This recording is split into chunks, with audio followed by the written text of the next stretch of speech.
Alrighty, boysies, how's it going? How's it going this fine day? We're coming to you live from the Dusty Old Man Home Video Store. I thought it's time to revisit the Resident Evil Outbreak series because I replayed them recently on my stream, had a really fun time playing through them, and I thought, let's go through and rate some of the scenarios because a lot of scenarios really differ in quality, gimmicks, and there's a lot of fun stuff in there. But aye, let's get started. So, we've got the rankings we have as bad as Resident Evil Afterlife, because I believe that is the worst piece of Resident Evil media. Fuck me, that movie's horrendous.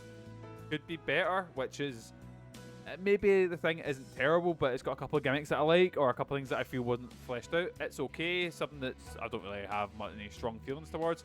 Lovely stuff, meaning I enjoyed it, it's quite good. And then the Jill Sandwich tier, which is like the best of the best. So, I thought let's get started with, first up we have Outbreak, which is the original scenario in Resident Evil 1. Sorry, excuse me, Resident Evil Outbreak 1. It's a scenario where you're in Jay's bar and the outbreak happens. I do think it's really cool how, if you, like, for example, I played it as Yoko and I started in the bathroom. Little things like that really sort of help. It's alright because you basically escape the bar and it teaches you stuff as you go along. It's more of a tutorial. You end up escaping through the rooftops and then fighting through the Raccoon City streets, and then there's a big fight in the streets where you try and set off a bomb. It's a good introduction, I believe, but at the end of the day, it's not really got as much interesting gimmicky stuff. And obviously it's a tutorial, so it's important for what it does. So I'm going to put Outbreak in the it's okay tier. Now, one thing you'll notice is nothing is going in the bottom tier because I don't believe that there is a bad segment in this, a bad scenario. But I do like ones better than others. Next up we have Below Freezing Point, which takes place in, I don't know if it's the facility that's in Resident Evil 2 or it's something very similar, but it's like umbrella facility where you go in and there's parts that are frozen off. I got lost a lot in this one because a lot of the maps look very similar, but I do like the idea, like, you go in, everyone's like frozen, then when you unthaw it, you're slowly fighting more and more of the creatures. What do I think about this one? I probably put Below Freezing Point. It does have a cool fight in it, so I'm gonna put that in the. I'm gonna put above Outbreak because the way I do tier maker is if something is here, it is above. You know, if it's closer, it's above. Anyway, next up we've got the Hive. The Hive, it takes place at a hospital, and I really like this because this is the first time, at least the first time I noticed there was like a stalking enemy, which is the Leechman, and I thought Leechman was a really cool, really effective thing because basically he's invincible, but you can go grab bags of blood, pull them on the ground, and then Leechman will go like suck them up.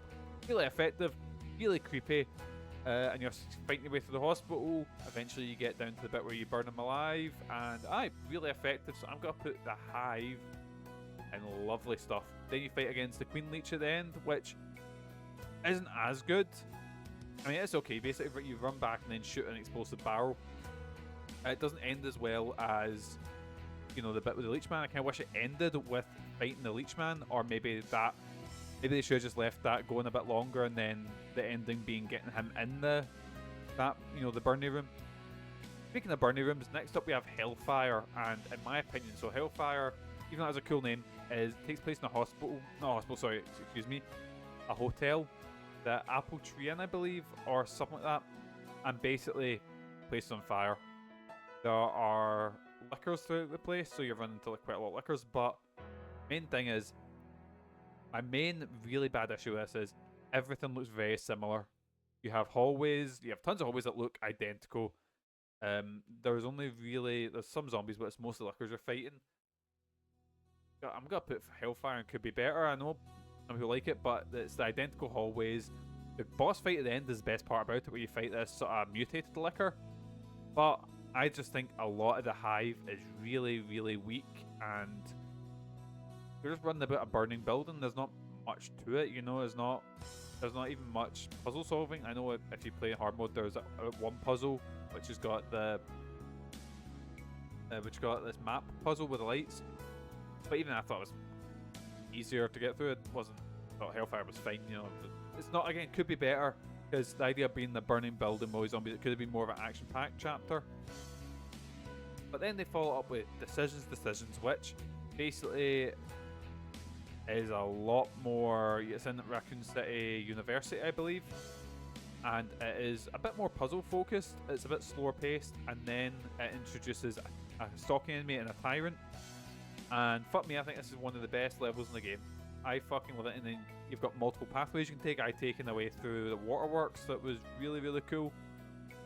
But I don't think any level really outstays its welcome. You're always moving, but you also like it's just really, really interesting, really fun. And I think it ends the game on a really high note. Then we move on to Outbreak File 2, which I don't know if I'd rank as a better game overall. I think it has parts that are better. But overall, I think I preferred Outbreak 1. But anyway, I'm getting into nitty gritty. Next up, we have Wild Things, which it takes place in Raccoon City Zoo. That's the first scenario, and well, no, technically, the first scenario is, I think it's just called tutorial, and you're in Jay's bar again. You just go do half of that level, basically. Not applicable because doesn't count. Anyways, Wild Things takes place in Raccoon City Zoo. You're fighting a lot of very different enemies, including like zombie toucans, zombie elephants, zombie lions. Has different 2 different bosses you can fight in it. I think that's really cool. I think the level is really well designed. You're going through different. It's almost like a not funhouse. You're going through different themed areas, and if you're in the bits in between, you can get stopped by the fucking elephant, which is a really, really effective thing. I think. I imagine playing it online would have been amazing. Unfortunately, I played always single player, but Wild Things is probably the best scenario out of. I might change this, but I probably right now I put that as the best scenario in all the Outbreak titles.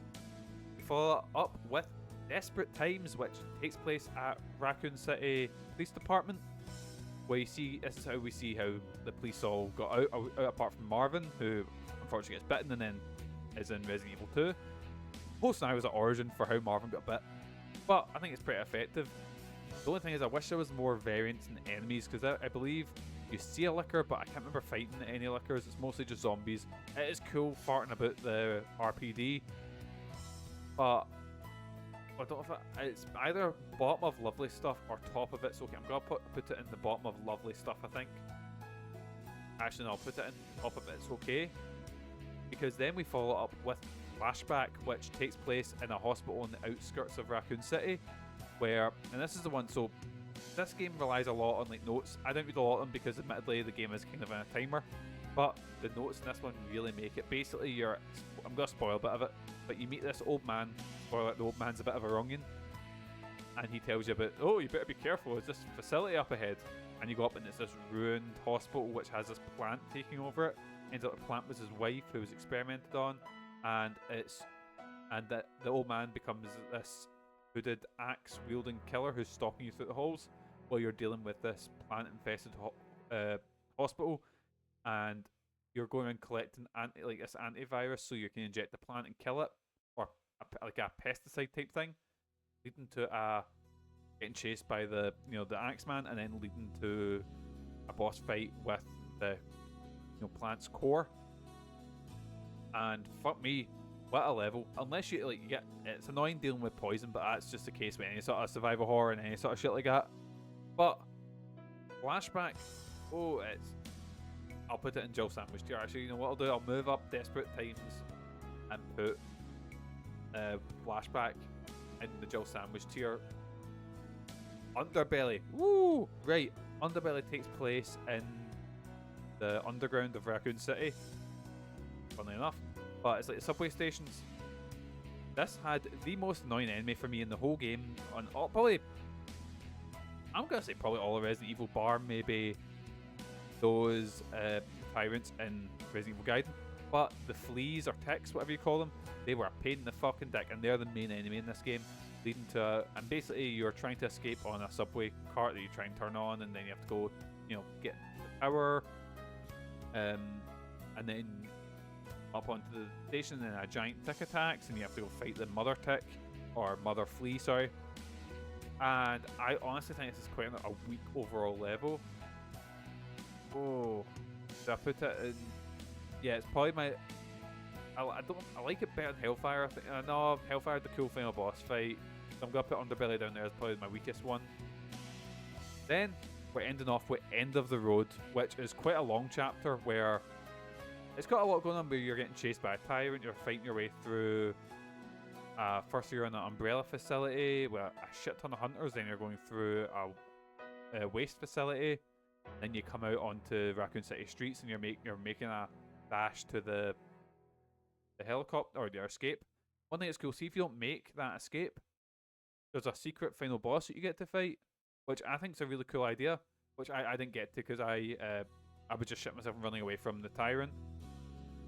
It does have a lot of moving parts and a lot of different. If you've done this, if you've done that, it's got a really annoying sniper thing, but it's got a lot of. If you've done this, then you won't have to do this, or you'll do this differently. Which branching paths are really cool. But when I did it, honestly, I felt a bit underwhelmed. I am well aware that it has good ideas and has a lot of stuff, and also playing it single player, you need to keep that in mind. But I'm going to put End of the Road. It does have a lot of cool things. You can tell I like ones where you're moving around a lot and you're going through a lot of different locales that don't overstay their welcome.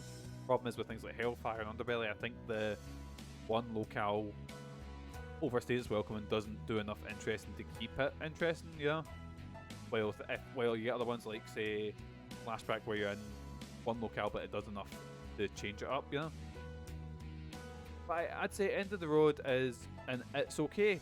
I'm sure if I played through it and got the proper final boss, it would be in maybe lovely stuff. But aye, thank you for joining us. That's our re-ranking. Let's have a look. So, I don't believe any scenarios are actively bad. It wasn't any level I was like, for fuck's sake. There was parts of the levels I was going for fuck's sake, but not one level. So, Underbelly, we've got the bottom ranking, then Hellfire, then Outbreak, it's okay, End of the Road. Oh, I've moved it around the End of the Road there, below freezing point. Then in lovely stuff we have Desperate Times and The Hive.